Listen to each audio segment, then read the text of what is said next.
it was like the moment where I realized something needed to change because I didn't realize how bad that it actually like affected my own view of myself and how I actually put myself out. I felt like stuck in where I was and I wasn't really like going to improve much or be able to change something forever away. The biggest thing that really helped me, and if you really need help and you have people that are able to and you don't ask for it, you're not doing yourself any favors, because if you can't ask for help when you really need it. Hello, you beautiful people.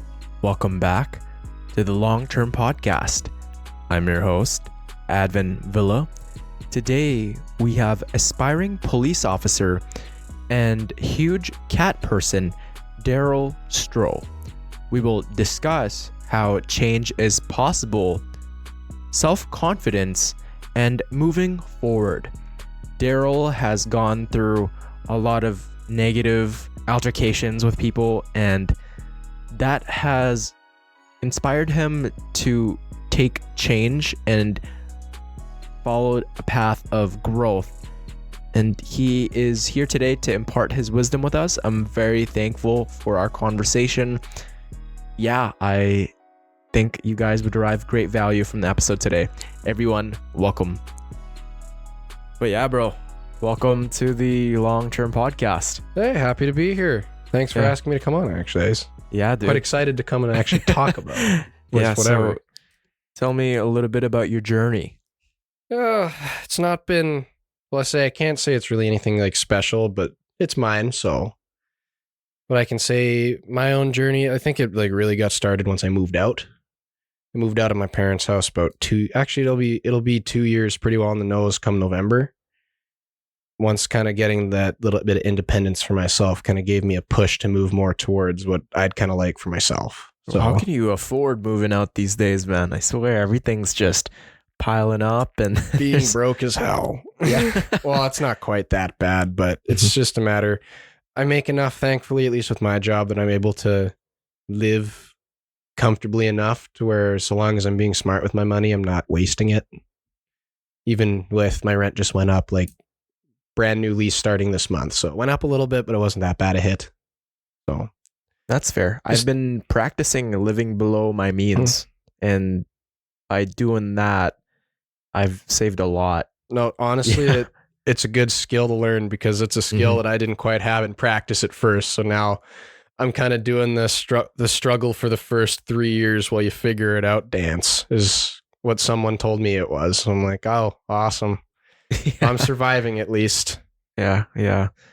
But it's that big journey, right? That big step forward. Well, it is. No, it wasn't necessarily the easiest step forward, at least initially. It felt great when it first happened, and then all the challenges and everything else, and I actually especially felt bad, like knowing how much like my dad did like for work, like around the house when I still lived with my parents, like for some of the mundane tasks. I'm like, oh man, I feel a little bad now. Bro, it adds up, man. It does. Like you don't realize it then, but then when you start doing the tasks yourself, it's just a lot, because they all add up. Yeah.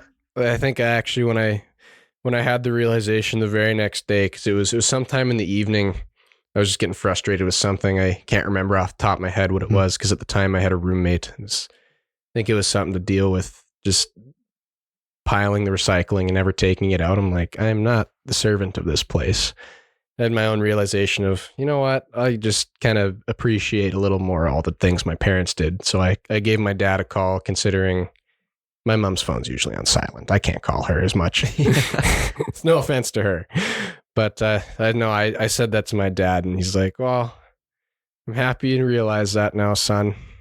He was very, very heartwarmed to actually hear me say that. You become more thankful. Oh, absolutely.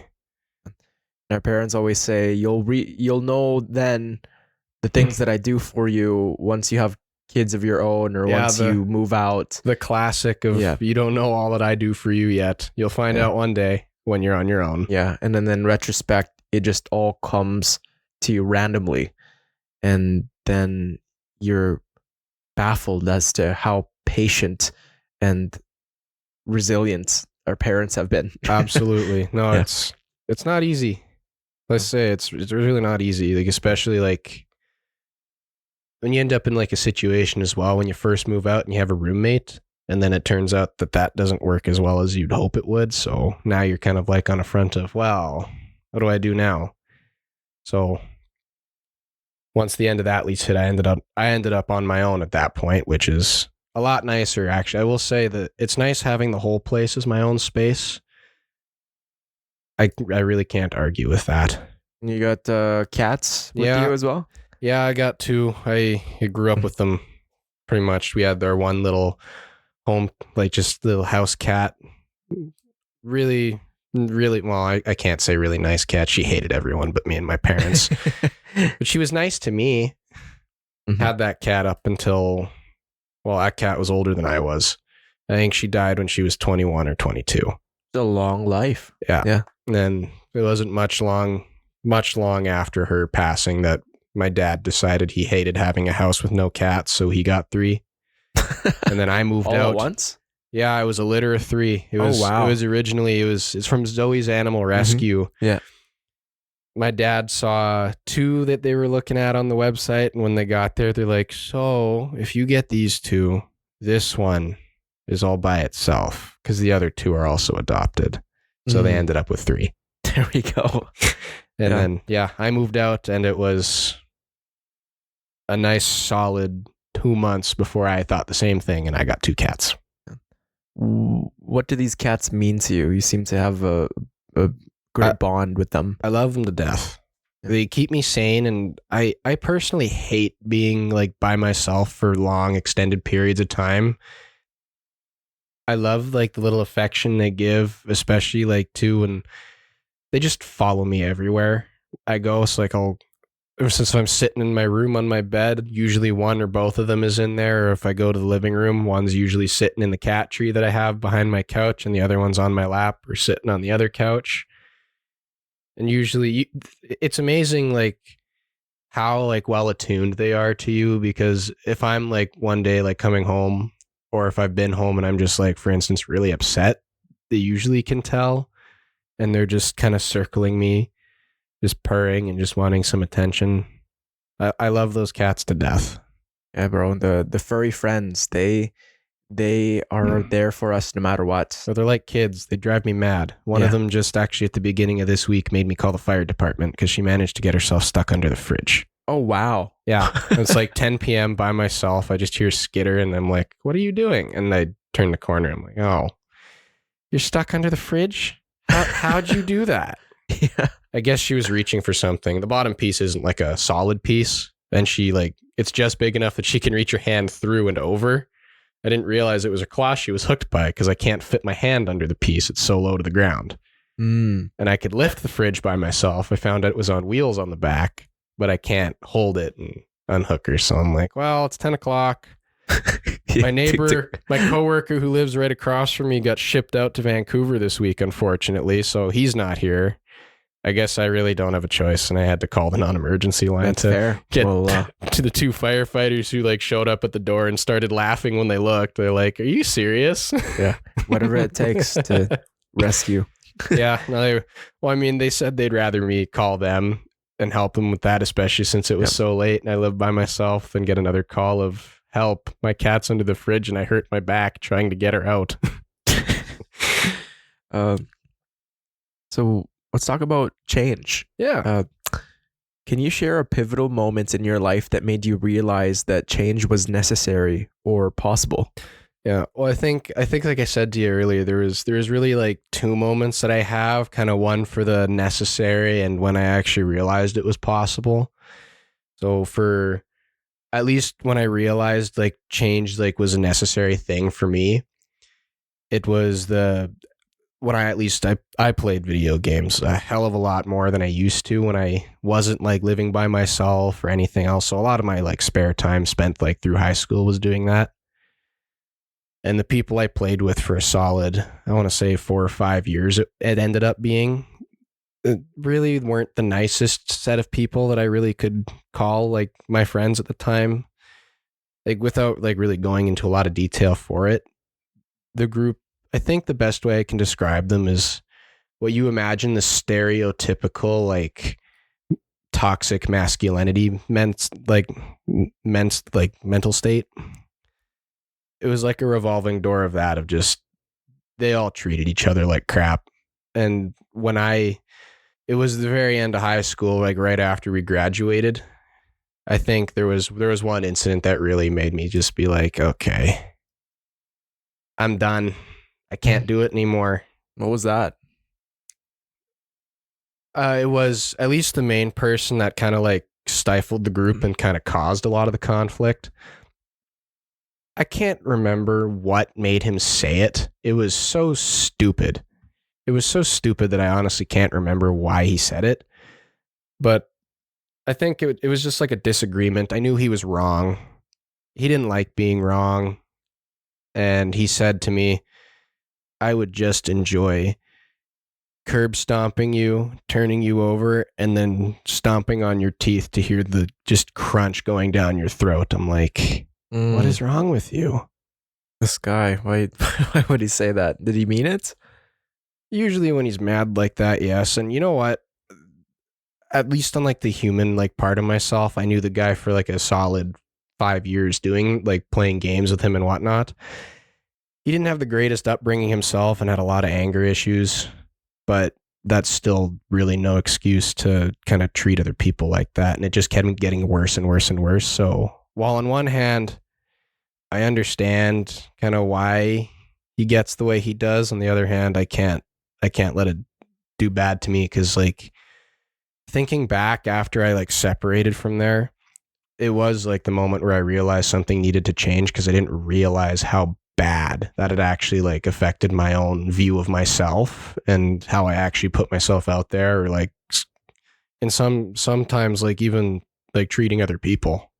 Yeah. Well, you are the product of the 5 people you are the closest with. Well, exactly. The top 5 people you most interact with. And if they're the types of people that engaged in hate and a lot of the victim mentality and just in the pursuit of destruction. Yeah, no, it was like a very self-destructive mentality is probably the best way I can put it. And well, it's poison. It's no excuse to use that as the childhood, the traumas, to engage in that behavior. No, absolutely. I fully agree with you there. You can't. And especially too, like I said, it's poison. It's poison to the people around you as well. I can't express like how much like happier I was when I like left that. Yeah, you want to be in an environment surrounded by people who uplift you instead of put you down. And while you can empathize and see why they are the people that have become, because you spend enough time with certain people with maladaptive behavior. Well, yeah, because you get to realize that, oh, this is why they do this, engage in this behavior, because of that thing that happened. And there's that vulnerability that comes out even with people that aren't necessarily good for us, and you get to learn from their actions and their thoughts, and you realize like it didn't start out that way when I first met those guys. It's slowly after like I think the 2.5 year mark is when it really started to like kind of turn the way of getting pretty bad, because we had a group of people that was like 20 like at times if we had everyone. But as time kind of went on and that mentality kind of took over more and more, when I left there was only like 5 or 6 of us. Everyone else had been pushed away in some way or form, or decided to, I don't like this, so left. However, at least at the time for me, at least like I didn't have a lot of like self-confidence at the time in myself. So for whatever reason, I kind of stayed there until I kind of had that last push to leave, where I'm like, this isn't right for me. And all it does is kind of drag you down. There's many people that we meet, and they're either people that drain our energy or add to our energy. Yeah. And from speaking to all walks of life and all different behaviors and different topics, you get to witness just how complex human behavior can be. Yeah. And you, with your friend, you realize that those people that interact with him end up leaving, right? Yeah, Because no, they don't that's- see it suitable for the long term. That's exactly it. Is like how many people have I seen walk away from this specifically because of like this one person who's just poison for everyone else. Yeah. And then that person may realize it one day. No. Yeah, one day. I honestly, I haven't talked to this guy in like, it's been a good 2 or 3 years. I don't know what he's doing anymore. After everything, I really wish nothing but the best for him, and I hope he found his like footing to a better path, because the dude has a kid. He has his own life. He has a house. Like, if you kind of keep doing that, pushing people away, eventually you aren't really going to have anything. Yeah. Eventually, once you don't fix yourself inside and you always point to others for their mistakes and Yeah. blame other people, then you're just going to end up pushing them away and just creating havoc for yourself. Yeah, that's why I left. It's when I like realized that I needed to change even in myself, because I just kind of let him walk all over me. And even like it translated to like how bad, because there was like the second thing as well, for at least change, like turning to like a possibility for me. It was maybe the year after I'd cut that out, except it wasn't dealing with someone like through a microphone who I'd known for 5 years. Rather, it was a workplace problem, because there was one dude there. He's a 40-year-old dude who I can like, just for a fact, he acted like as if he's still in high school. Like he's the kind of guy where if you were like, and this being a true story that I overheard, actually, 2 of my other coworkers were cleaning out our locker room from our old office at the time, and it was like an old like trailer thing, since we're out of the city and whatnot on wherever we are. So it's not like anything fancy by any means, and it's a smaller space, and they have a fan running since it's like the dead of summer. It's super hot. And this guy comes in, sees them cleaning, and he farts in the fan and leaves, and just completely just fumigates the room while they're trying to clean. Okay. You just, yeah, it's the type of guy that he just does stuff like that. Yeah. Well, that too. Was he just trying to be funny? I'd assume so. None of us ever found it funny, but I think he thought he was the most hilarious guy ever. But for whatever reason, like, that's just like antics. If you caught him in like a grumpy mood, and that was quite often, he could be quite a mean person for no real good reason. And for whatever reason, like, maybe it was the fact there was like a personal connection of some sorts outside of work, because he's actually the one I asked for the email to like apply, because my dad works at the company and I didn't want to like go through him to get the job. So I applied to my own self. But I guess maybe for that reason, I couldn't really say even if that's really the case, but for whatever reason, he just ragged on me more than anyone else. And it got to a point where I'd already dealt with like a similar level, minus like as much of the just flat out hateful comments. I never got that from him, but he was just rude. It got to a point where I just started trying to ignore it rather than do nothing about it, because, well, I had to kind of think, I'm just now like at this point 1 year into the job, and that's after being a temp. I only just got hired on full time around this year. So really I've only been there for like 7 months. And I really had no idea what much I like really could do about it myself. So I did my best to try and not let it get to me. Everyone else there was at least like great to have around, because even they were getting it, just not to the degree I was. And he did get fired eventually. I will say it wasn't because of anything I did though, but that was mainly because even my coworkers, it was after I had enough, and I told everyone we need to go talk to our supervisor about this. We did. He didn't ask me, but he asked the others to see. I'm like, okay, I don't want to put Darryl in the position since like he's the one really getting like flack for it, and his dad's on the management, so he's kind of probably feeling like he's treading on thin ice here about what he can do about it. So they got a list of everything they could think of that he's been saying or doing. It was the last straw. The company doesn't like to fire people if they don't have to, because it really does affect a person if they lose their source of income. Yeah, because maybe they've got a family. Maybe Exactly. of course, they've got bills to pay, and they want to be able to provide for themselves and the people that they love. Exactly. And it's a point I can at least respect that. The company will do everything they can to like give you a helping hand, or at least give you a plenty warning to be like, hey man, you need to knock it off, which he had plenty of.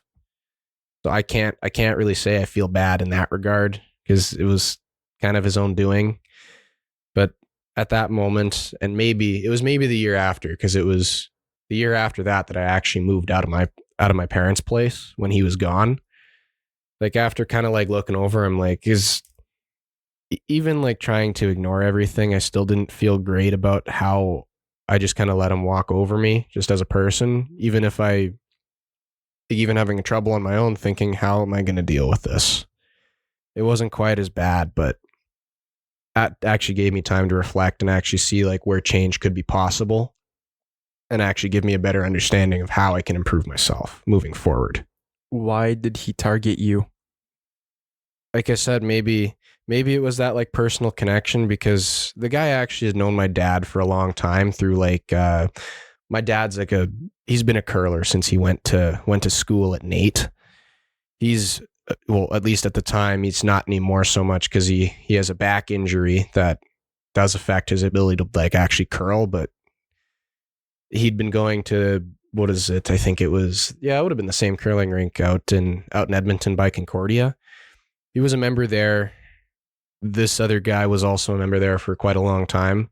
So he's known my dad for however long. I couldn't say for certain exactly how long, but I don't know if there was something to do with that, or the fact that I was the manager's kid that he just didn't like, or whatever it was. There's all these reasons, right? And as long as you tried in your heart to try to establish a solution, there's really no points in coming up with reasons, and your brain may go towards that and go, oh, was it the tone of my voice when I said that? Or, oh, was it the joke that I made that maybe he thought was serious, but I was being sarcastic and I was just joking. There's all these array of reasons, but the point being, this is the type of person that gravitates towards the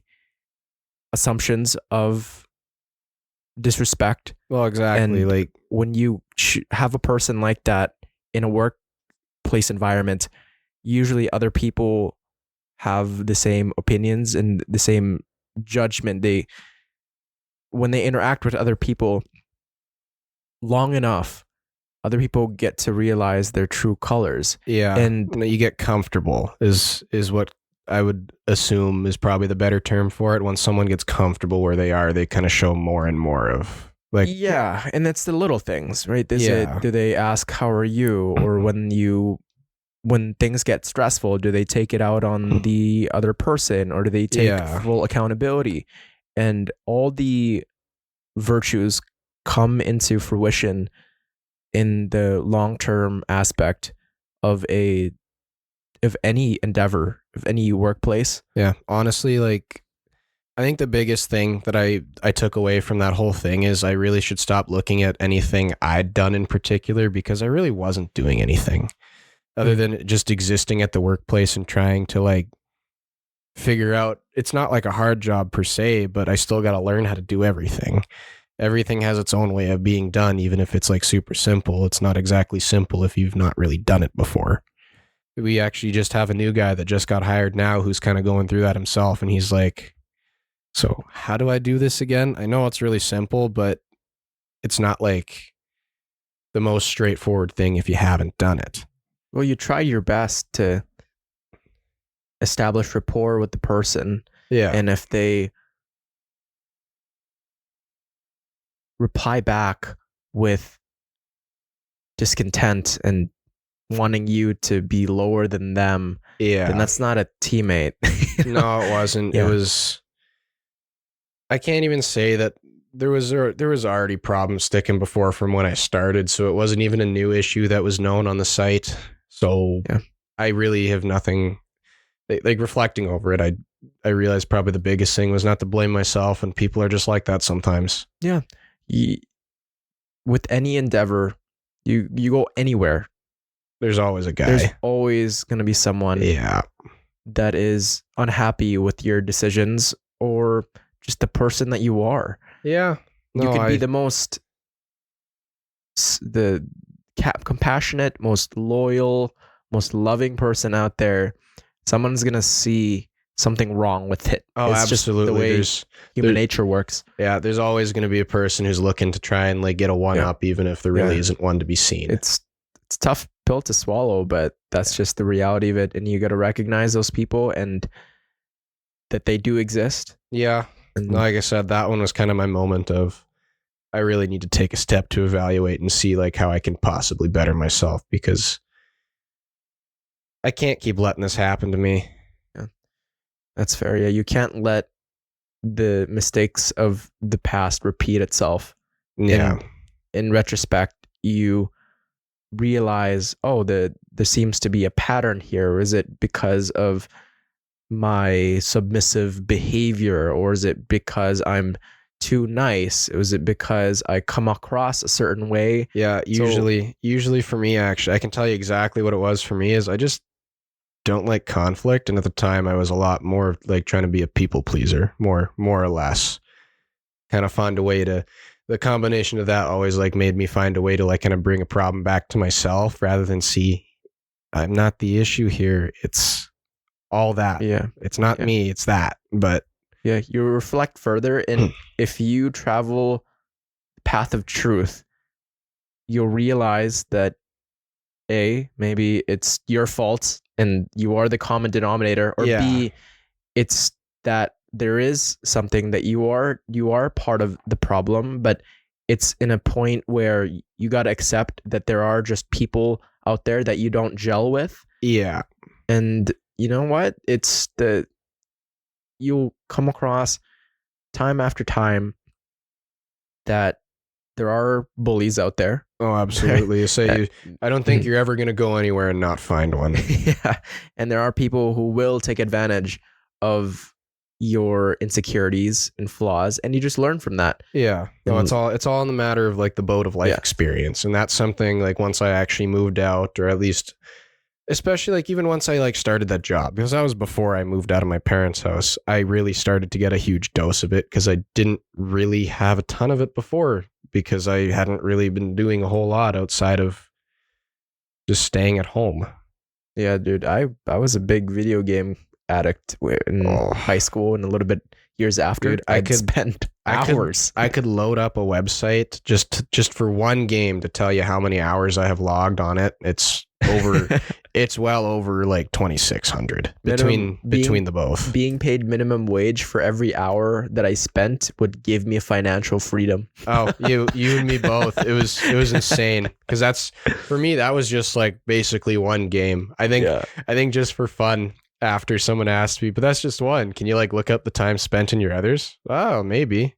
Yeah. The other big game series I played, I forgot there was a companion app for it, and I opened it. I'm like, oh, well, I can tally in another 1,000 hours between these games. Like, which games did you grind? Those ones were the Battlefield games, and the other, like the really big one, I played a lot of Destiny. Oh, yeah? I played a lot of Destiny. Bro, I played a lot of League, man. A lot of Counter-Strike. A lot of the PC games. Yeah. Well, League, Counter-Strike those would have been like two, like some of the bigger. I knew quite a few people that played those. Yeah. I did play a little bit of Overwatch as well when I was like kind of sneak, although I didn't really do that a lot myself. Did you play a lot of ranked? No, I didn't play like a ton of ranked. I only really touched Overwatch when it was my friends on. Okay. At least after like past the other group of people, I got to know another like set of people that actually went to our school like quite a bit well that I still talk to. Those guys are great. Yeah, bro. I mean, video games can be a poison to the mind, or it can bring you together with other people? Honestly, nowadays it's nice since I moved all the way out of like just from here and moved to the other side of the city because that was way closer to work. And Mhm. like whenever I'm on, usually all them still are, so I get to at least talk to them a lot more and Catch actually up. still play. Yeah, it's not as much of like a drain on me anymore, and it's a way that I can actually stay connected to everyone. Yeah. There's the competitive grind, the video game, and neglect all your responsibilities. Yeah. And then there's the okay, you log on to check in on your friends and connect. And Yeah, that's a lot more of and- what it's turned into now. Yeah. Is I'll like log in and just kind of chill out and not really. having all your responsibilities done. Yeah, absolutely. I say I can't just like not care about any of my other stuff I have Yeah. to do. Even myself, like keeping my like apartment like at least nice and tidy. It drives me nuts if it's at least what I view as a mess, which from what I've told isn't like so bad. But just like having like just like for instance, like I'll like if I don't have like a nice recycling bag like put out, like just the little things of having just recycling just standing on my counters or my sinks are full. I try and at least make sure that my floors are nice and swept before I really sit down to do anything because it's easy to get done. That's the one thing I really learned was just take the 5 minutes and do it. It's not so bad. If you just Establishing do it. good habits, man. That's the way to freedom. It is. What personal habits or routines have you adopted to facilitate positive change in your life? Let's say aside from like kind of like taking the push to like actually like get into like the good routines when I moved out, when I first started, like the old habit was actually like at first looking back on everything that I was like trying to step away from because I'd been in it for so long. Walking away from it was really difficult, and not like looking back on it to like maybe like take a step back of like I've known these people for like however long or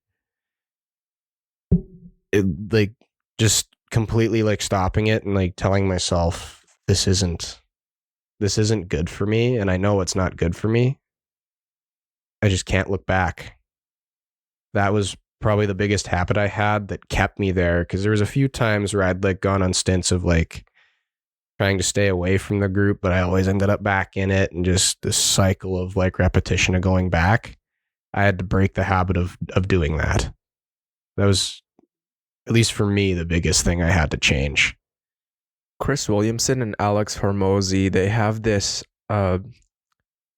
idea of the lonely chapter when you decide to change. So once you don't want to be drinking as much, when you don't want to just do drugs and play video games all day, when you actually want to take your life in a meaningful direction, you start to lose all your friends. Yeah, well, you lose the people that like, at least like what I think is more like the case is like the people that were your friends, you really get to see who were actually the ones that cared about you versus the ones that you were really only kind of in the same like meld because you just wanted to stay with that group of friends and without really setting yourself forward for like what you want to do. And it's a struggle because you don't want to be alone, but at the same time you want to improve. And so in this lonely chapter in your life where you do want to prioritize more sleep, you do want to start showing up to events on time, to work on time, to work harder, to be a better human being, to treat your surroundings, your loved ones with kindness, compassionate, and to just be more present. There's that other side of you that's calling, and usually it's your friends sending you texts of, "Hey, bro, are we going out again? Yeah. Are we playing that video game? Are we smoking weed? Are we doing insert whatever short-term activity?" Yeah, and it's calling out for you. Yeah, exactly. No, actually, even like from where I've gone like before to now, like a lot of my friends, like we don't like text like a whole lot like for each other. If we do talk to each other, it's usually online, but every now and again we like, at least the people I keep myself around now, because leaving there really taught me, like you said, like you are the company you keep. And I didn't realize just how bad like some of that stuff had been affecting me when I was still like kind of looped in with that whole group. But like compared to then to now, it's like the difference in night and day. The friends that I have now, like, will even like take the time to be like, who's free to like, a few of them when Deadpool and Wolverine came out, we actually went to go make plans to go see that. And even today, I'm going to go out and see them later on. They'll like just a group chat where we're like, yeah, let's try and do something. Yeah. The relationships are more meaningful. Yeah, they're rather than a just lot more meaningful. The conversations are directed to more of vulnerability and authenticity and just deep purpose, rather than let's get fucked up somewhere. Yeah, or exactly. It's not just the, hey, let's go and just meld with this group of people. It's no care in the world. Just go do that. Yeah. And like a lot of the times, like whenever I was like with the old group of people that I walked away from, like, why am I even here? This is not something I want to be doing. Yeah. I'm just kind of there because I don't want to be by myself. Yeah. There's so many opportunities that we could create for ourselves. Oh yeah. And if we keep choosing the path of least resistance and associating and connecting with people we don't really like sure, it's fun and kind of engaging in debauchery. Oh yeah. But we don't feel fulfilled. No, not even close. Like whatever it ends up being between like one person to the other, if you're with a group of people that you just really don't want to meld with anymore, but you keep staying with that group because you don't want to leave, it's its own vicious cycle. But once I was at the point where I had to like kind of remove myself from that, not going back was probably the hardest habit I had to break. Yeah. Because there's all these memories. Yeah. And no, it wasn't like all bad times for sure. Like you can always like think back of like, oh, remember when we went out and did this, and our other friend here, like, it's all like nice like memories as well, mixed in with all of what made you leave. Yeah. It's not one solid black and white answer. And our brains romanticize the good times, and we absolutely go, they do. Oh wow, but that time when I was lonely and I went out, and the times where they were there for me, but then you fail to take into account, okay, but you wouldn't try to distance yourself, and you wouldn't come to the conclusion of having your life being better without them. Exactly. No, because the negative outweighs the positive. It's so much heavier. Biggest thing was I like out of like all like whatever was like happy, I can maybe keep that just for myself as a, hey, it wasn't maybe all bad, but there's a big reason why I'm removing myself, and it's just not going away. So I have to walk away. Yeah. And remove it myself. What advice would you give to someone who feels stuck and doubts their ability to change? Like, speaking from personal experience, it's like really the biggest thing that like made me walk away was the fact that I like really felt like it was exactly that. I felt like stuck in where I was, and I wasn't really like going to improve much or be able to change something forever away. The biggest thing that really helped me, and it's not a universal answer, of course. If you haven't done it, I'd recommend like just completely just stop thinking you're stuck and really like evaluate what is it that you specifically want to change and move towards, and how you can maybe like look at making it possible, even if you don't necessarily believe it, because that's the like one thing, like I said, I struggled with like the start of not believing I could change, or even not believing I could make the step forward, which brought me back like however many times I can count, like felt stuck in a cycle. You really need to take a second to reflect on it. Reflecting on everything. And once I was like really at my own point of I can't do things this way anymore, I had to reflect and give her a better try at it than I was before. Can you elaborate on that? So there was a point where you were people pleasing. Yeah. You wanted other people's validation, and you were stuck.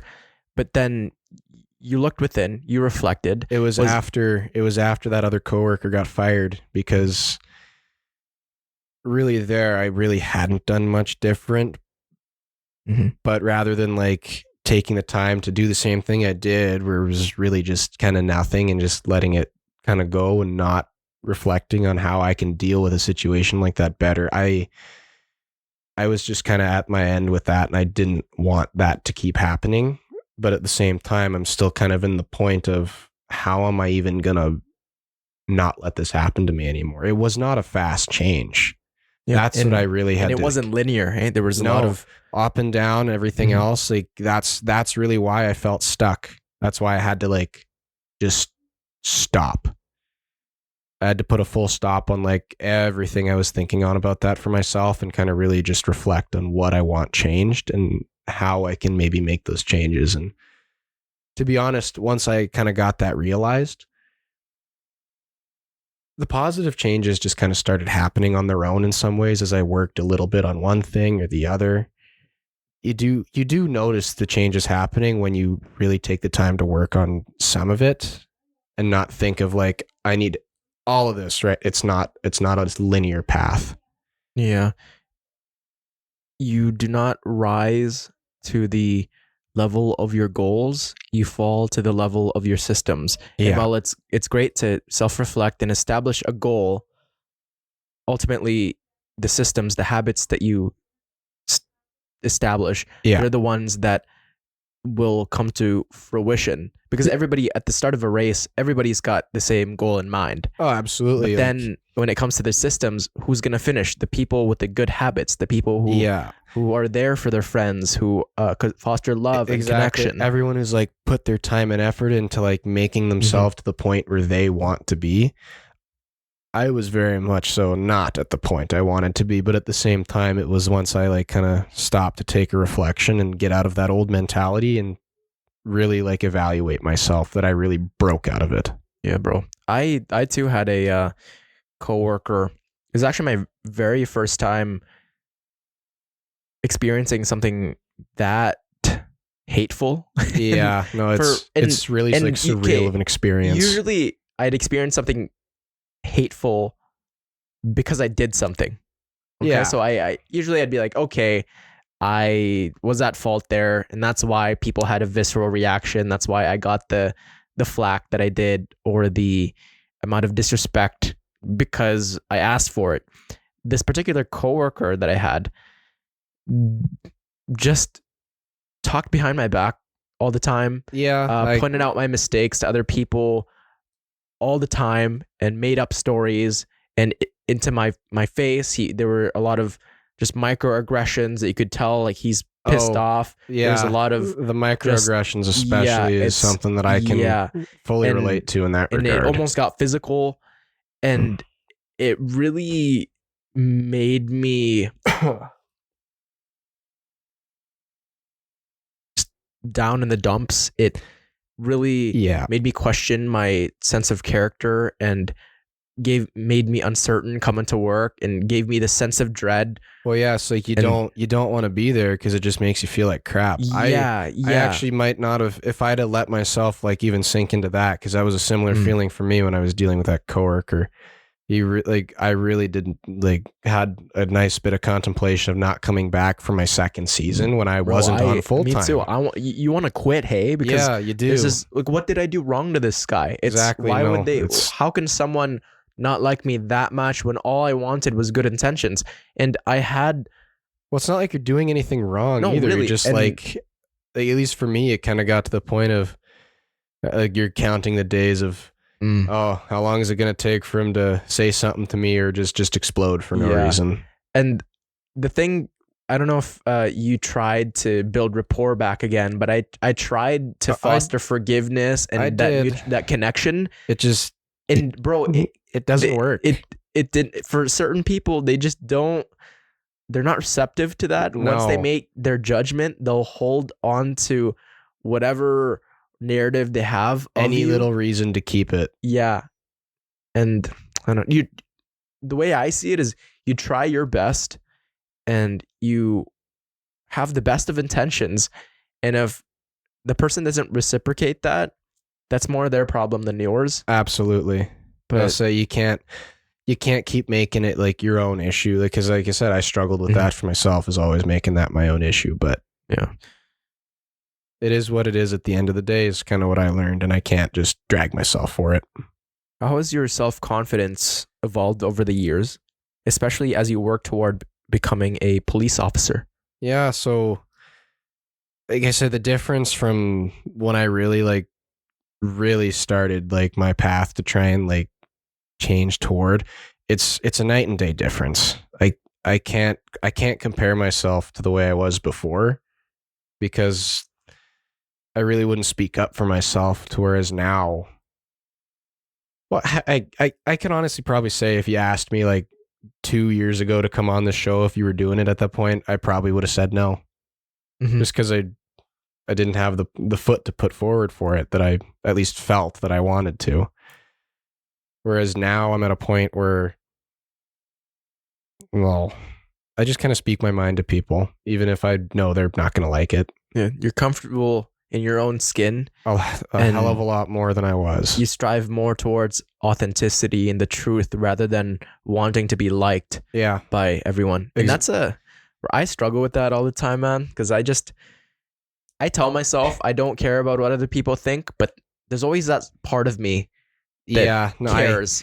I can relate to that. Even it's like I kind of had to like change my set of like, because that's like kind of the people pleasing bit of like, you really care what others kind of think of you. I had to really make a shift for that, to be like, okay, I can't fully say I don't care what people think, because there's always going to be like your set group of people that whatever Yep. they say, you take a lot more from, because they're the group of people you keep around. But I really had to shift to where I'm like, if it's really like people I don't know very well, or especially if it's something that's like going against me or what I believe and I am not okay with it, I can't just like not speak my mind anymore, assuming it's like appropriate to, because there's definitely some times where I'd be like, okay, I maybe shouldn't say something for whatever reason it happens to be, but I also can't let something like just go anymore. It also depends on who you're talking to. If it's Yeah. a drug addict on the street yelling a bunch of stuff at Yeah. you, then Just walk maybe away. walk away. Maybe it's Yeah. not worth the fight. But if it's your mother who's saying that you are acting a bit selfish and she's the one that raised you, Yeah, she knows exactly. you for who you are, maybe take that into account. Yeah, you always have like the kind of like, oh, well, this is someone else I do Yeah. kind of care about, who's saying maybe I should listen a little Yeah, more. bro. Framing is everything. Yeah, you can't just be like, Yeah. okay, I don't care what you think. Oh, yeah, sure, I've known you for like 10 years and you're like the best friend I've ever had. Yeah. But I don't care. No, Yeah. that's not how things And work. the tough part of that too is it's really obvious for the people that we do have strong connections with, that we do care about what they think. Yeah. And then the people that have been there for the entirety of our lives because they've been close to us, they've been there for us. But then it seems that we place too much value on the person that we just met a month ago as well, which is like this weird dichotomy of Yes. just- Why am I putting so much weight to something you're saying when I really don't know who you Yeah, are or what no, your really. values are, versus someone who I've known for however long? Like even like shifting my mindset to that way, even I think of I've kept a lot more genuine connections with people because of just being so like, I guess, direct and forward with them, maybe a little blunt at times.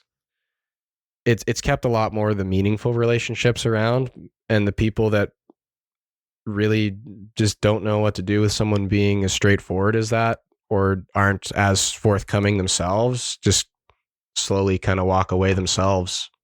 Bro, this is why I value long form content. Like I'll never really watch videos under 30 minutes anymore. And I really love podcasts because you get to see the context and texture of someone else's imagination and their beliefs.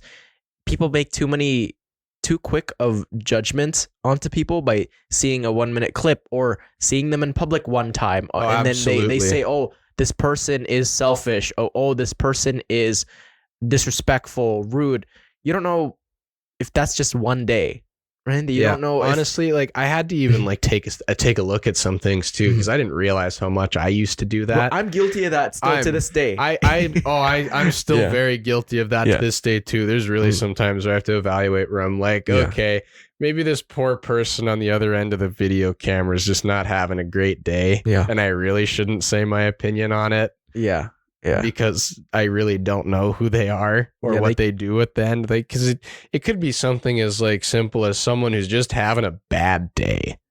Mhm. I've definitely like heard stories or even like seen videos where it's like, oh, you remember this person who was just like screaming at me that I got on video? Well, I ran into them again and they were so apologetic after the fact and they didn't even know that their video was like plastered all over the internet. And they were just like, I was having just a really bad day. I'm so sorry for how I Yeah, acted. I'm dude. like, oh wow. Yeah. I feel a little bad for what I said about Yeah. you now. Yeah, cancel culture is big, man. Yeah. Yeah, it's big because it's just with social media and the videos that we see of people that are put on the spotlight, Yeah. in the negative spotlight. We're like, whoa, that person. We're so quick to point our fingers, and I I've think never. But it's- then once you make the same mistake, it's like, oh, it's just Yeah. it's not captured on video. Exactly. You're just Yeah. like, ooh, Yeah. well, wait a minute. Yeah. I think even like looking at content like that, I think it's actually what made me really like think I don't watch like main form news anymore just because once I like kind of like take a look at like the people like on the videos or how negative some of that content is, it made me kind of think of, oh, this is probably why I see so much negativity on the news too, because they're actually making a profit off it. Negativity sells. I think if you look back in time, at first news was positive. Like they would recognize kind of poverty rates going down and just people acquiring more jobs. Or even like local accomplishments depending on like the kind of town you live in, right? What they found out was it doesn't sell because the more the negativity was rampant in the news, the higher the clicks and the watch times were. Absolutely. That's honestly, it was like really like the year of like 2020 and 2021 with COVID and like all the other like controversy going around the world that just kind of made my head spin because you'd see like a lump of misinformation or a lump of this, but there was just so much negativity around like just the world in general that it all spiraled, and all these news companies are reaping the benefits of it because they're making their big ball of money off of it. Like, that makes a lot more sense. I got this advice from Mark Manson, and he says that people that watch the news are just unhappier because they see all the negativity in the world. Absolutely. When there's it's not that bad actually. And then he recommends to read history instead of news because in history you realize that COVID was actually if this happened 4 decades ago, it wouldn't be that big of a deal. No. But because of media, because of I just don't even look back like that far when the swine flu was a kind of a global epidemic, but they didn't flip their lid over it by any means because of the news. Because the news at the time was still like the paper. Definitely. Can you describe a situation where you had to rely on your self-confidence to overcome a challenge? I can very much so do that. So I consider this to a totally different person that I haven't mentioned before. This was after I'd moved out and really started to kind of build myself and see that positive change. If I hadn't had that building positive change and like the self-confidence in myself, I don't think I would have been able to get away from the situation I was in. This person was someone that was very close to me at the time. And because of like where I was, like maybe like emotionally or mentally or whatever like you want to call it, my self-confidence was not the greatest when I first met her. And I didn't really get like super close to this person until I want to say maybe a year or two after we all graduated from school. I want to say 2 years. And this person, what I really like didn't see until I really started self-reflecting and working on myself was all the subtle put downs, like the lying, just like this whole ball of just negativity, as I can like really describe it, or manipulation is what I can say it is. It was manipulation. It was very subtle, and I didn't see anything of it at the time because of where I was. I'd like actually give, for example, I could find this. It's like this really small thing that kind of like boosts myself a little bit because of like, for whatever reason, it made me happy, or it was finally me, the one that was doing it. And I just get well, you were only like doing this. It's not that big a deal, or like whatever, like kind of subtle put. Then it just kicked it right back down. So there was really no self improvement. It's like, hey, I did this thing. Yeah, but I did this. It's not really it's that big of a exactly kind of deal. like that. Or if this happened to me, boo-hoo, this sucks. It's not that bad. Yeah. It's like a friend, a true friend celebrates in your achievements and despairs in your failures. I think that's exactly the two things that check off that. But then you meet people that do the opposite. Yeah, no, it was very much so like, it was like a very intricate balance she kept, because she did absolutely do that. But then at times it just seemed for no reason, it would just like be like the opposite reaction, or find like a way to kind of kick you down a little bit just so you're not feeling too good about yourself. But like what like the self-confidence and improvement like really did was, because this was actually the person I moved in like as a roommate when I first left. When I first started like the little improvements like on myself, just whenever she came back, because she'd spend a lot of her time at like her boyfriend's house, for instance, and maybe like the odd few days of the week back at the apartment. Whenever she was around or did something, it just kind of ragged on me a little bit. Like, why do I feel like so wronged for what I felt like was no real good reason? Or why do I feel like this is my problem now? When like, I just didn't understand at first until I like did a little more like improve for myself. And I could realize, I'm like, oh, well, I know why I'm so upset. It's because she's just basically using me as like whatever service for the apartment, or is just completely ignoring me while I've kind of done whatever bit, or you're blaming me for something I didn't even do. Doesn't actually value me as a person. Yeah, exactly. It really, honestly, it really came to a head like right before like the lease kind of ended. There was like a huge like just series of a few events where it came between like, actually I can show you the mark I got from it on my wrist. It's a little covered by like the watch slicks thing, but you can kind of see like the little mark right here on my finger. Okay. That was actually from my old car's airbag. So when we first like put in the notice, or when I should say I put in the notice, since she was out at her boyfriend's house, I put the notice in to move out with our leasing office, because that's like the courteous thing to do when we know we're going to be finding our new places. We gave them 2 months. So it was about double the time they needed to really start showing people the place. And I think it was the next day or the next like 2 days or something really quick. They got on to like kind of wanting to show people so they could sell the apartment first chance they got. We got a letter. It wasn't like we didn't see the letter, but we also got an email. And I showed it to her just to let her know that, hey, they gave us a 24-hour notice, which it actually was a 70-hour notice. They just gave it to us like basically 3 days in advance, which they also didn't have to do. But there was 2 reasons specified on there, and it's like under Alberta law, and that does come into like play for this later. Whereas it is like a month before the lease is over, or the tenant has given their notice to leave. Well, I showed her that email like right at the end of work. So she phones me like basically riding down my neck of we still got like 2 months. It's not the end of it. It's like that's the blah, blah, blah, blah, blah, blah, blah. I hadn't had a huge chance to really look over the email or see the letter yet. So it sounded like, because, well, my friend here has like been and moved out on her own for many, many years already. So clearly this is an issue. Stressed me out so bad that I actually had to hang up the phone on her.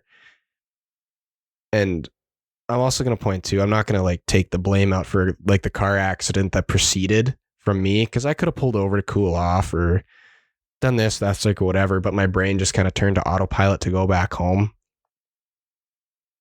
I'm very lucky in the fact that this is the only injury that was reported on there, because the actual accident was me rear-ending the back of a gravel truck on the turn for me to like go back to my house. I thought he was going to move because I didn't think there was traffic. I guess like when my brain went to autopilot, you go to look, I don't see anyone. So I just keep on moving and whack. Oh, geez. So Glad you're safe. Yeah, that was the whole thing. I was pretty mad about it, of course. Who isn't going to be upset after that? I was already upset. Phoned her back to be like, hey, I just got in a car accident. Here's this, that. I'm like pretty riled. And she just says, what do you want me to do about it? I'm like, Not okay, you know concerned what? for your safety. Maybe I shouldn't have called you. And I hung up on her. That sucks. Yeah. Car gets towed to our work site because it's an open work site, and I can just keep it there rather than spend however much to tow it wherever the company wants to. It cost me like $10 to do that versus whatever 3-digit number where they wanted to take it. And I didn't go into work the next day, of course, because I need to deal with the police report and I need to do this. I don't have a car anymore. And after work, she phoned me. She saw the car and said, well, I'm at least happy you feel okay and you're not hurt, but I wanted to talk to you about something. I don't appreciate the way you talked to me yesterday. And I just kind of like, are you serious? Yeah, that's all about you don't her, appreciate the way I talk to you. Maybe bring that up later after. Yeah, like time and place there. Like, okay, I can see where you're kind of coming from, like later on, but timing of that was so far inappropriate. Yeah, you should be more concerned of my safety and health. There was no concern for me whatsoever. That whole conversation was just meant to be about you. So I just later on with, I'm sorry you feel that way. And that was the end of the conversation. Yeah. And it wasn't even the end of that whole situation. Like a whole nother like problem with like getting like, because it's now like, well, it's now moving out point 2. The apartment's going to get cleaned with like whatever portions of cleaning need to be done. Like there was like a few little arguments about me not pulling my weight according to her, even though the one day that was really a problem was because my girlfriend was over at my place and her grandpa just died. I'm sorry. I'm sorry that you feel that this is whatever. And you're, well, I think even she like made a stink of, I'm doing this on mine and my boyfriend's anniversary. Why aren't you helping? I'm like, you celebrated your anniversary last week because we were taking the day to clean it. You didn't not get your anniversary celebration because you did it early. Yeah. Whole other issues. And it wasn't even the end of the whole car accident thing either, because my mom was especially really mad when she found out what happened with that, because my parents are landlords, or at least they were. So they know how all that works. And when I showed Alberta government law to her that said she was wrong, I tried 4 times. And that I got a message of, she brushed me off, didn't care. No, that's wrong. That's not how it's supposed to be, even though it's literally like the Alberta government's like website showing you what the law says. And the very last time I tried, like I said, I wouldn't have been pushing this hard if I hadn't had the self-confidence anymore. That's really the driving force that made me like try one more time, because like this is someone I've known for however long. She's making me feel like crap, even though I know I'm right. So that last time I tried, she just looked at me and said, do you really want to try this with me right now? And I'm like, yeah, fine. If this is how you feel. It was really like the last straw for me of like, this is stupid. I need to change. It wasn't even that I need to change. This is actually the point of my confidence is at a point where I already like gotten a point, and that really pissed me off. Okay. Yeah. It wasn't much lot later from that I just like fully cut the connection. And of course I feel bad. Like no one ever likes to do that. But at the same time, the self-confidence in myself and how I view myself just as a person had been improving so much like outside of that I realized how bad of an actual friendship that was. And I'm so happy for it. Yeah. You do what's best for you and the people that come into your life. Yeah. No, like do not offer good and leave you with interactions of negativity and leave you feeling less of yourself. Yeah. Well, it's even like down to the point too of like my self-confidence getting improved to the point where I can do that. Even like the biggest thing in myself that I like see afterwards too is that's such a good thing, at least in my self-confidence as well. Like like going forward to the path of a police officer, you're going to do a job where you basically tell people you can't do that, and you actually have to do something about it. Mm-hmm. Whereas I think I'm at least at the point now where I can tell people that I'd known her for like 9-10 years and had thought really highly of her. That was like one of my best friends. I wasn't going to deal with getting walked on like that anymore. Like having the improved self-confidence that actually like even showed more in myself to where I should look more into like moving forward to what I want to do for my career, because I actually have the ability to take a step forward now. That was like my point of realization where I've improved enough that I can like take a look at moving a step forward maybe. I'm happy for you. Yeah. What are some ways you've built and maintained self-confidence even in times of doubt? Actually, can I see the paper just for a sec for what I like wrote down for that? Because that's one of the questions that I really had to look at. I'm like, oh no, what do I do?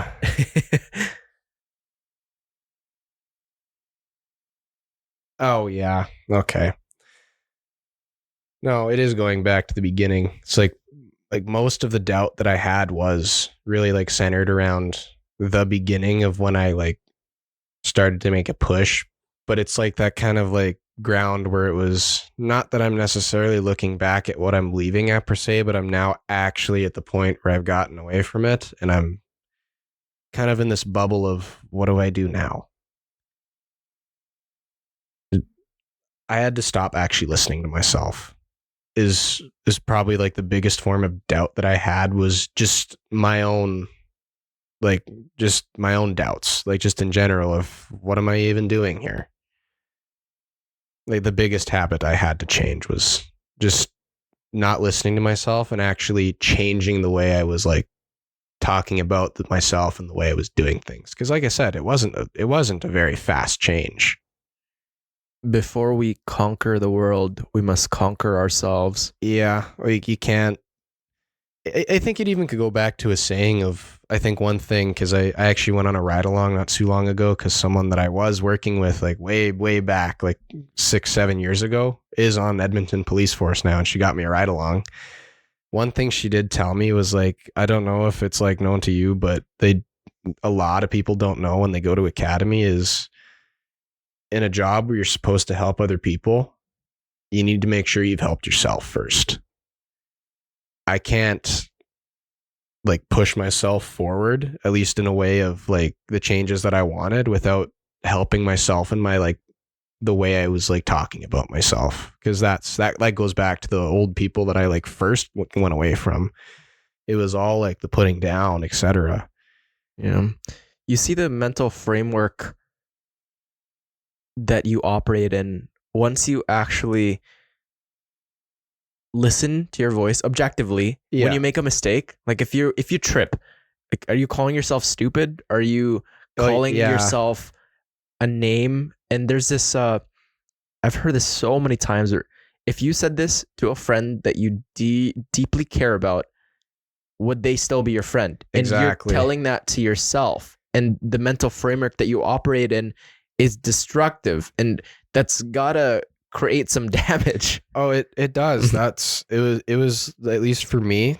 I can say without a doubt when I was doing it, like I still struggle with it. Like I think everyone struggles with it throughout their whole life. It doesn't matter. It's just a matter of how you deal with it and how you can like make sure you're not like causing any real physical damage to yourself. You can tune it down a little bit. Yeah, like I still struggle with doing that. That's for me. I think it's probably going to be a lifetime battle for me just because of how bad it was when I started. But I do believe now that it can get to a point where I can just like tune it out and not really let it affect me. But the biggest source of doubt was myself. It was poison. Yeah. And you had mentioned that you must prioritize yourself before you can help others. And you see this when the instructional videos, when you go on a boat. Like, who do you put on the life vest first? Yourself, before you go and help others. Exactly. And when a plane crashes, you're putting your own mask on first. You put on your own mask first, because if you're giving constantly without getting anything in return, how will you continue to give if you've got nothing left in the tank? And because short term, that may work because, oh, you're sacrificing your own vest and your own safety. Exactly. But then you'll be dead. Yeah. So how can you help further? In the long term, you can like sparingly. You can almost like even think of it like the glass of water in front of us. Like there's only so much in there. You can't like give everything you have to yourself, which I guess in a way it's kind of like the self-serving. You're still technically helping yourself, like when you're like trying to push for change, but you're giving a lot to do that. Whereas if you want to be able to give more from yourself to try and move forward, I found I needed to stop listening to myself as much and like kind of tuning that bad voice down and maybe trying to listen to the better voice that's kind of like, hey, that's all right. Like this happens, like it's just a little like hiccup on the road. It's fine. There's this idea of which wolf are you feeding? Are you feeding the wolf that is positive, that wants you to do better, that is kind, or are you feeding the wolf that is negative? Exactly. That prioritizes destruction and animosity and deepens your hate for the world. Yeah. I think when I really first started trying to tune out that old voice and like switching it, I almost felt a little ridiculous at first just because of how like far down the doubt hole I was. I'll say like I listened to all the negativity from myself, by myself, because of myself for I don't know how long, if I'm really being honest. It was a long time. And when I started to try and shift away from it and just kind of think, I'm like, God, why am I sitting here telling myself it's okay? I'm like, like maybe not exactly like that, but that's kind of what it felt like I was doing. I had to kind of like make the shift, and it wasn't easy, but I'm at a point where I can just kind of be like, yeah, like you said, if I said this to one of my friends, what would they do? Would they just walk away from me and never talk to me again? Or I can't keep like you treat yourself like you'd want like your other friends to treat you. Yeah. And David Goggins has a saying of when you go to war with yourself, that is when you find peace. Yeah. When you actually follow the path of most resistance, and it's uncomfortable looking inside and you see the ugly maladaptive behaviors that you're engaging in, and it's not pretty. And then when you fight against what you've thought was normal, what you've been so preconditioned, then it's like your body's calling for it, and it's going back to having friends and being comfortable for so long that the change is so dire. It's so scary. No, it's scary is like especially like very true when you're trying to make like big change for yourself, because you're in totally like blank. I don't know what I'm doing anymore. It's an unknown. What strategies do you use to move forward when faced with setbacks or obstacles? Well, when it comes to setbacks or obstacles, because like I said, I've probably become a lot more accustomed to them now since I've started really trying to like push forward on my own path now and not really letting like others influence what I do. So like I've hit, let's say, a brick wall or two in the time, like over the last, like especially like 2 years that I've been doing it. I think the biggest thing is figuring out, okay, it's an obstacle. I tried to move past it once, but for whatever reason, I'm kind of stuck here. So like take a sec to kind of regroup on myself and say, what is the issue I'm trying to get past? More often than not, just taking a second to regroup with yourself, take a breath instead of like just kind of jumping fully at it for no reason. Sometimes that doesn't work. So you need to think a little bit more intricately, like it's a problem. Like you have a literal wall in front of you.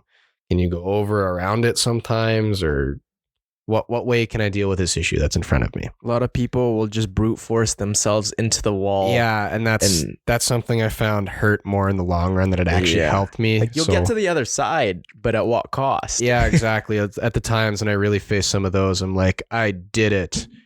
And then I look and I'm like, I'm really not any further along than I started. So you could just walk around, and it reminds me of I forget where I heard it from, but there's this prisoner, and he's yelling at everyone like, "Help me! Liberate me!" But then when you zoom out, there, like he can just We could just Yeah. walk out. There's the bars are right in front of them. But the door's open, Yeah, basically. the door's open. So a lot of people, we have the poison that we keep consuming, Yeah. and we have this mental prison that we keep locking ourselves in, when really we don't have to consume that poison. We don't have to be stuck in the prison. We can just walk out. Yeah, exactly. There's usually, to say, like, and you might not even get the solution right away, but so long as you don't let whatever that obstacle is, like, fully just defeat you. Yeah. Because and I will say too, there's definitely, I'm not saying to just walking away from an obstacle is like the worst thing you can do, because that in itself is not true as well. There's definitely some things that I've come across, like, in between me and, like, my goals that I want to achieve, that I've thought about it and I'm like, is it really worth it trying to get through this obstacle or around it somehow? And I've just said, you know what? I'm going to walk away from this one and leave it be, because I don't want to deal with it. And it's not the only way to kind of get forward. There's definitely some things that I've had to learn where I'm like, sometimes walking away isn't necessarily the same as giving up. Yeah. You can't win all battles. No. You might want to, but that's just not the way life works. No, that was really the other thing I had to learn, was I can't win all my fights or get past absolutely everything, but there's usually doesn't mean walking away is the same as giving up. You can always find another way. How do you balance moving forward with reflecting on the past, particularly in your personal growth journey? Well, I know I said before, like, I had to stop, like, kind of looking back at the time when I first left, which to an extent at the time was true. I did my best to not even think about it at the time.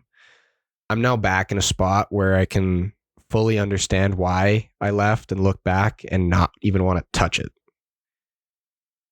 So balancing, I think the finer point of the balance now is the fact that I can sit where I am, think about what I got now, and actually see how far I've come from, like, 2.5, 3 years ago, when I really kind of got to where I need to start looking at change, to how far forward I've become. It's a night and day difference. And you know what? If you can't at some point look back finally and express to yourself how far you've actually shown and that you can move forward, you need to do that for yourself, because otherwise you're not really seeing the progress change in I think, like, probably the most meaningful way. Not to say you can't notice the change, like, just passively, like, doing this or whatever and going forward, but it really feels nice to look back and see just how far I've kind of come forward, and I can acknowledge it while also not dwelling on it anymore. Because that was, like, the big thing at the time, was I didn't want to look back because I dwell on it. Yeah. We conquer obstacles and we change as a result of a lot of effort and commitment and change. But then that becomes normal, and we forget that we were once at level 1. Now we're at level 10, and maybe there's a setback and you go to level 8. Yeah. We forget that we were at level 1. And David Goggins has this idea where it's called the cookie jar mentality, I think. Yeah. And picture like a cookie jar, and you go in it and you'll acquire something that you don't expect. Maybe it's like a chocolate chip cookie jar or an M&M. Oh, okay. And within your mind, there's these reminders of who you are and what you've gone through. And so when you go in it, you extract that, oh, I was this person that wasn't as self-confident. Yeah. Or, oh, I was this person that was in elementary one day. Now I'm in middle school, then into high school, and I've learned so much. We forget that we have gone through all these transformations. We have evolved as a person. Actually, and it's that constant reminder. You even mentioned the jar. You actually you just reminded me of, like, and even, like, probably what I think is the perfect example of what I thought of when I was looking back. You take a professor who had a jar, It was like kind of the same thing, except the jar was empty at first. He put a bunch of golf balls in there. And he's like, all right, class, does the jar look full? And they all said, well, of course. They said, yes, you're not fitting another one in there. And then he opens it again. He has something even smaller. He fits it all in between the cracks there. Is it full now? Yes. And then he finds something else. You can fit more room in there for something smaller to fill even Sand. those other gaps. Yeah, like sand. Like he got to the point where he literally filled every nook of that jar. And I actually just kind of think about that when you mentioned the jar. I'm like, I can look back on myself and see the fact that the golf ball jar was what I thought I had when I was full, even with all like the gaps in there. I can come to recognize like how much more I've actually put in there since I've like looked forward for myself. Your development. Yeah, but now I can actually look back at like what was the jar of golf balls and not be like, yeah, times were definitely better there, and just like why did I ever move away from that? And you can whatever always negative connotation you can think of. You can always empty the jar too when that is not useful anymore. Exactly. You empty it, you extract, and then you toss them away and replace it with something much better, like a higher quality golf ball. Exactly. Like, so you can like take a look point there. Like, whatever it was like back in that jar you thought was full, you can look back now and think this jar right here that has all the nice gaps filled in with all the other little stuff I've done for myself is where I'm at now. And I can fully accept the fact that, you know what? I'm very happy where I'm at now, and I'm happy for myself like back then, like to where I could actually get to this point. And I have no regret from that time anymore. Brilliant. What role does long-term vision play in your approach to progressing in life, and how do you stay motivated? As for that, I think the most recent example of that, at least for me, for like kind of like trying to stay on the path forward, is the actual long distance vision of actually trying to achieve the career of policing. Because a little more recently, in the last couple weeks, I want to say it was 3 weeks ago, it was about middle of September now, maybe not quite there, but around the middle of September, I wrote the provincial police test and I passed it. Congratulations. Yeah. I honestly, at first when I went in there, I just kind of signed out to take a crack at the test. I'd already done the one for RCMP like however like many years ago, so I kind of have a basic idea of what might be on it, but I didn't really prepare either. I'd heard this one's harder than the one I had taken like, I want to say 3.5 years prior. So I looked at some stuff online, but some of it wasn't great. Wasn't really looking to spend money. And then the actual recruiters for Edmonton Police, I do see them usually once a week at their Running with Recruiters. They mentioned they have one called Police Prep. Did not grab that from them. Apparently you can grab it off their website. I didn't. So I was like, you know what? Whatever happens here. It is what it is. It was, and to be fair, it was a very hard test. And it's not because the material on it was super difficult, but it was more the time constraint. You also have to like kind of work your time management a little bit with it because you had to know going in. Yeah, exactly. So I wanted to take it once just to kind of see even some of the people that I've met like through the Running with Recruiters. There's one guy who's like, it took me 2 times to actually get through. I failed the first time and then I passed with a mark of I think he said he passed the mark of 89 out of 120 questions, which you need 84 to pass. And in this case, a pass is a pass because not someone could know all the material to ace that test, but doesn't like writing tests. So it kind of affects how good they can do. So at least in that regard, they view the paper as just that, a pass or a fail. I actually ended up passing on the first try by a mark of a fantastic 3 points higher than I needed. Magnificent. It was great. I actually I was so happy when that happened because it's totally not what I was expecting. I was expecting to get close, but just missed the mark just because I was like kind of moving. So I faked some of my answers where I'm like, it's making you choose between 2 answers and what's the better one. I'm like, oh boy. So this is like kind of some problem solving skills too. But actually having that and the long-term vision, like moving forward, right now, what's keeping me from putting the application in forward is since it's just standardized for all of Alberta, I can take that test result and apply out to Grand Prairie if I really wanted to. but I kind of want to stick it out here. So I haven't started the application yet.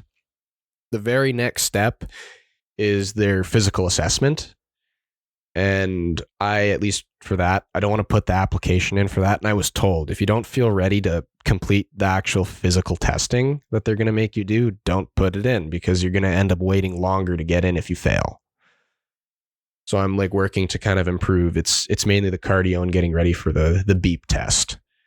I have kind of like the vision of being able, what do I need to do? Because this is what I want to end up doing, and this is what I need to work on.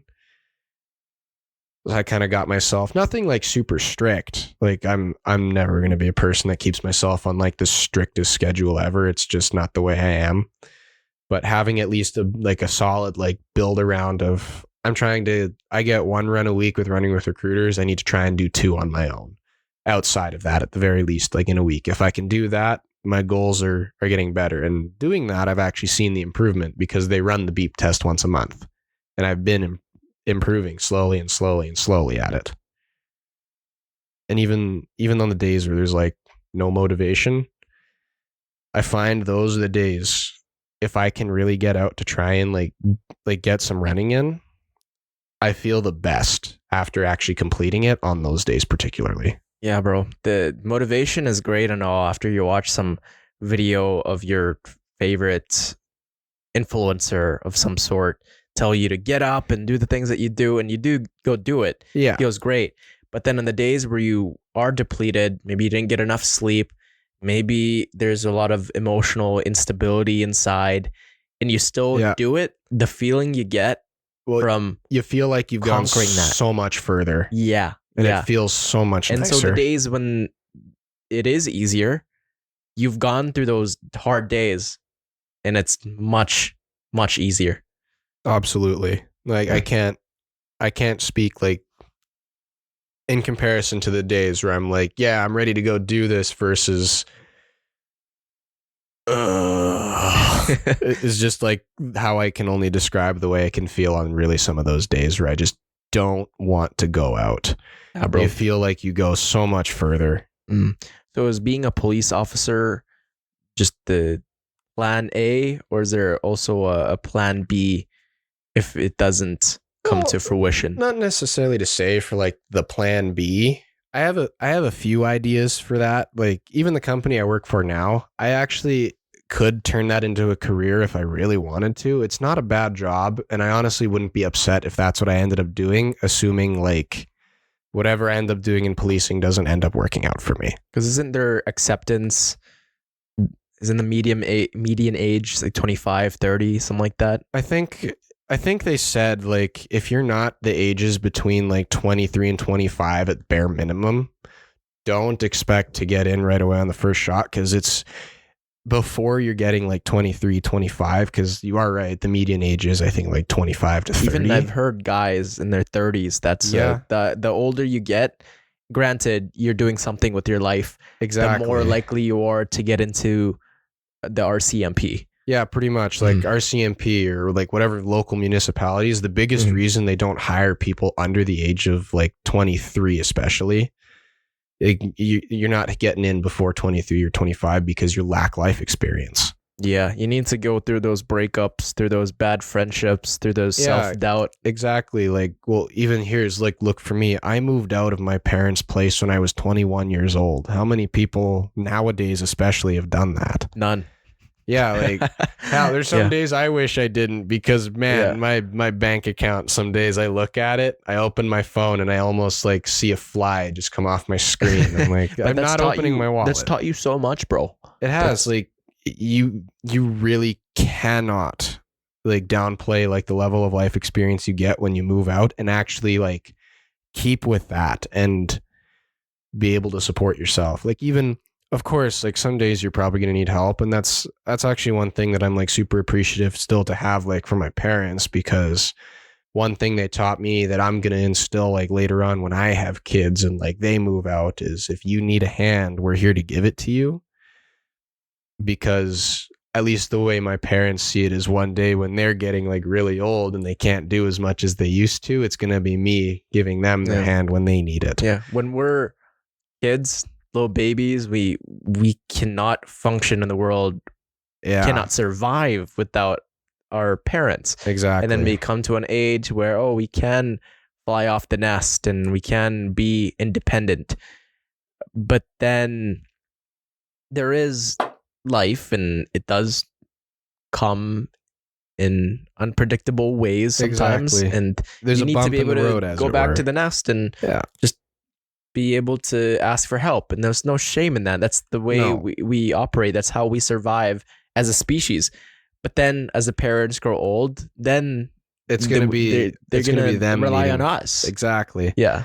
No, say even then too. Like I fully have the opinion on the fact of if you're moved out and if you really need help and you have people that are able to and you don't ask for it, you're not doing yourself any favors, because if you can't ask for help when you really need it, that's, I think, when you're causing yourself more of a problem than actually dealing with the problem itself. Like, sure, you can maybe deal with it, but the key word in there is maybe. You need help. It's like getting poison, and the antidote's right there, and you won't do it because I'm independent. I can get through this alone. Yeah, exactly. And then you end up dying from the poison because you just didn't ask for that help. If Well, you just didn't, it's like when my cat got stuck under the fridge at the beginning of the week. Like, sure, I probably could have like kept the fridge up somehow and reached under once I realized it was just her claw that was stuck. But I took a moment to really think, because I couldn't reach under the little stupid plastic piece that she managed to wrap her paw over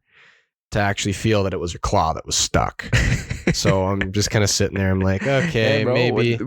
There's this fire department for a reason. Okay. Yeah, like there's a non-emergency number for a reason, and I'm just kind of sitting there like, I don't think they'd like the 911 call of help.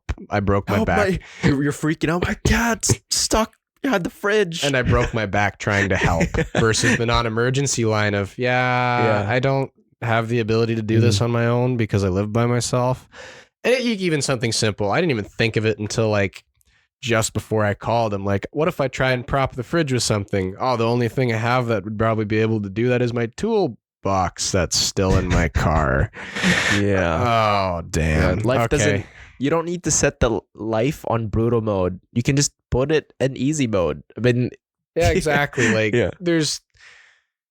if you can't like figure out a way to solve a problem, if that also means like asking for help, you're still technically solving a problem. You're just accepting the fact of, I need to kind of get outside help. True. Yeah. Thank you so much for coming on the long-term podcast, bro. Yeah, no problem. No, this was really nice. Thank you for asking me to come on. Yeah. This is dope, man. I'm glad we have reconnected. We never really talked in high school, but not really. Although there's a lot of people I didn't really talk to, but yeah. No, I'm just happy for it. Actually, there was one more person that I did like somewhat talk to that I've kind of like reconnected with, and we're still like talking since the reunion happened. So, dude, that's dope. I'm happy I at least have the point of myself where I can like go forward and be like, I can go into there and see what happens. Dude, I'm happy with the amount of growth that you've instilled in yourself and the maturity and kind of all the lessons that you've derived from all these bad altercations. Honestly, like I was saying, I don't mean to be a negative Nancy about myself, but what's change without resistance? I honestly, I think a lot more people would probably have a lot more like negative stories if they really talked about how far they've come for at least stuff like that. But how are diamonds formed, huh? Exactly. You can't like make some forward without a good pushback. But I'm at the same time, I'm happy where I've come. Yeah. And as always, to everyone listening and watching, there is a place for you in this chaotic world.